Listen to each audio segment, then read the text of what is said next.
వీడియోలో డిస్కస్ చేస్తున్నట్టు డిగ్రీస్ చాలా ఇంపార్టెంట్ అన్నాం కదా. సో మనం చూసుకోవాలన్నమాట, ఏది లోయెస్ట్ డిగ్రీలో ఉంది, ఏది హైయెస్ట్ డిగ్రీలో ఉంది, శుక్రుడు ఉన్నాడా లేకపోతే కేతు ఉన్నాడని. అంటే ఏంటంటే కేతువు శుక్రుడిని ఫాలో అవుతున్నాడా లేకపోతే శుక్రుడు కేతుని ఫాలో అవుతున్నాడని చూసుకోవాలా. And at the same time శుక్రుడికి సప్తమ భావానికి ఏమైనా సంబంధం ఏర్పడిందా అనేది చూసుకోవాలన్నమాట.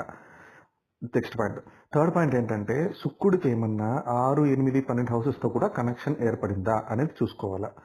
ఇన్ని చూసుకోవాలన్నమాట. ఇన్ని ఉంటేనే ప్రాబ్లమాటిక్ సిచ్యువేషన్ ఏర్పడుతుంది.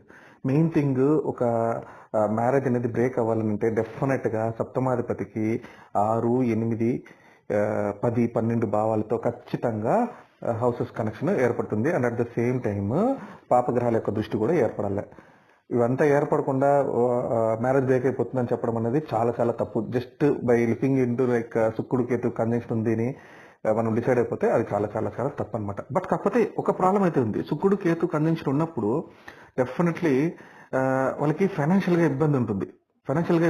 సో ఫైనాన్షియల్గా ఇబ్బంది ఉండేసరికి ఏమవుతుంది, భార్య భర్తల మధ్యన గొడవ ఆటోమేటిక్గా ఏర్పడుతుంది కదా. సో అదనమాట ప్రాబ్లం.